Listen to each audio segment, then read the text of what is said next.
100 रोटी वाला ससुराल। सुनो जी, मुझे तो शीतल की बड़ी फिक्र रहती है। उसका ध्यान तो बस घर के बाहर दोस्तों के साथ घूमने फिरने में ही रहता है। उसे कुछ बोलो तो एक नहीं सुनती। मैं तो कहती हूँ इसकी जल्दी शादी वादी करवा दो, वरना लड़की हाथ से निकल जाएगी। तुमसे ज़्यादा चिंता है मुझे शीतल की शादी की। कल ही वो रामपुर वाले मौसा जी को फ़ोन भी किया था। बता रहे थे एक लड़का है नज़र में, उनका अपना घर है और लड़का भी अच्छा है। अरे तो फिर बस बात चलाओ ना, एक बार देखे तो सही लड़का और घर बार कैसा है। कौन से लड़की की बात चल रही है यहाँ? तुम्हारी शादी की बात चल रही है बेटी। अब तुम्हारी शादी की उम्र हो रही है तो लड़का तो देखना पड़ेगा ना। उफ़ो, मुझे अभी नहीं करनी शादी वादी। ये तो मेरे खेलने कूदने के दिन है।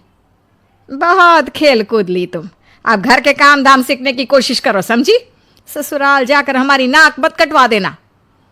सब्जी काटनी तो आती नहीं इसको, तो नाक ही कटवाएगी। अरे मैं इसे शादी तक अच्छे से सब सिखा दूंगी। आप तो बस उस लड़के से इसकी शादी के बाद चलवाओ।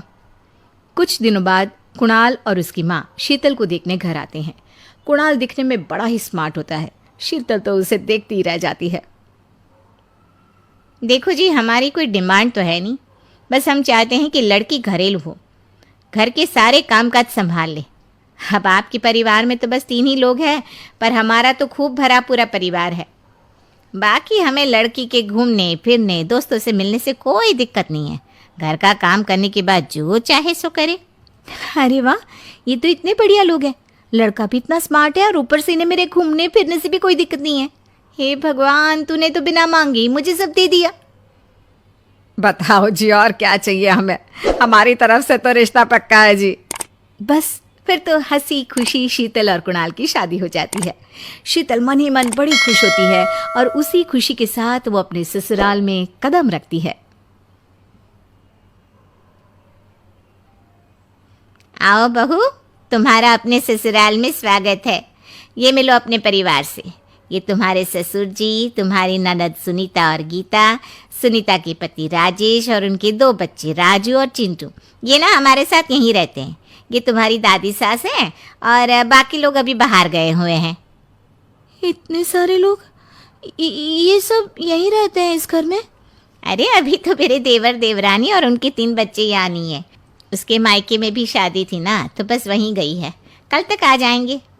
हे भगवान, ये घर है या धर्मशाला? ये सब एक साथ इस घर में कैसे रहते हैं? मुझे तो पता ही नहीं था इनका इतना बड़ा परिवार है। अब समझी कि कोई डिमांड क्यों नहीं की इन्होंने। ये सब चाल चले मेरे साथ। अरे बहू, खड़े खड़े क्या सोच रही हो? चलो अपने कमरे में जाकर आराम करो। जी माँ जी। अगले दिन शीतल का ससुराल में पहला दिन होता है। शीतल रसोई में जाकर सबके लिए खीर बनाने लगती है। तभी उसके ननद सुनीता आती है। अरे वाह भाभी, आज क्या बना रही हो? बस दीदी, आज वो पहली रसोई है ना, तो खीर बना रही थी। अरे भाभी, ये खीर भी रहने दो। घर में 4 लोगों को शुगर है और कुछ लोग मीठा ही नहीं खाते। आप ना सीधा खाना ही बना दो। क्या फ़र्क पड़ता है मीठा बने या नमकीन? बस बहू के हाथ की पहली रसोई होनी चाहिए ना। जी दीदी, तो फिर मैं खाना ही बना देती हूँ। आप बता दो खाने में क्या बनेगा? बस सिंपल सी कोई सब्जी बना दो, जैसे आलू गोभी या आलू मटर, और उसके साथ रोटियां सेक दो। हमारे परिवार में अब तुम्हें मिलाकर पूरे 20 लोग हो गए हैं। 15 बड़े और 5 बच्चे। बड़ों की 6-6 और बच्चों की 2-2 के हिसाब से रोटी बना देना। चलो मैं चलती हूँ, सब देख लेना। हाँ, बड़ों की 6-6 रोटी, मतलब कि 15 लोगों की 90 रोटियाँ, और बच्चों की 2-2 रोटी, मतलब 5 बच्चों की 10 रोटियाँ। 90 और 10 मतलब कुल मिलाकर 100 रोटियाँ। हाय, मैं तो मर गई। 100 रोटी अकेले कैसे बनाऊंगी? माँ, ये तुमने मेरी शादी कहाँ कर दी? शादी से पहले तो मैंने कभी 4 रोटी से ज़्यादा नहीं बनाई। शीतल एक बड़ी सी परात में 100 लोगों के हिसाब से आटा निकालती है और उसे गूंथना शुरू करती है। आटा गूंथते गूंथते शीतल के पसीने छूट जाते हैं। उसके बाद बारी आती है रोटी बनाने की। शीतल एक एक करके रोटी बनाना शुरू करती है और 10 रोटी बनाते ही अपनी कमर पकड़ लेती है। हाय, मैं मर गई। मेरी कमर टूट गई खड़े खड़े, और ऊपर से इतनी गर्मी। मैं 100 रोटियाँ कैसे बनाऊंगी? अरे भाभी, सब बाहर रोटियों का इंतजार कर रहे हैं। ज़रा जल्दी जल्दी रोटी सेक दो।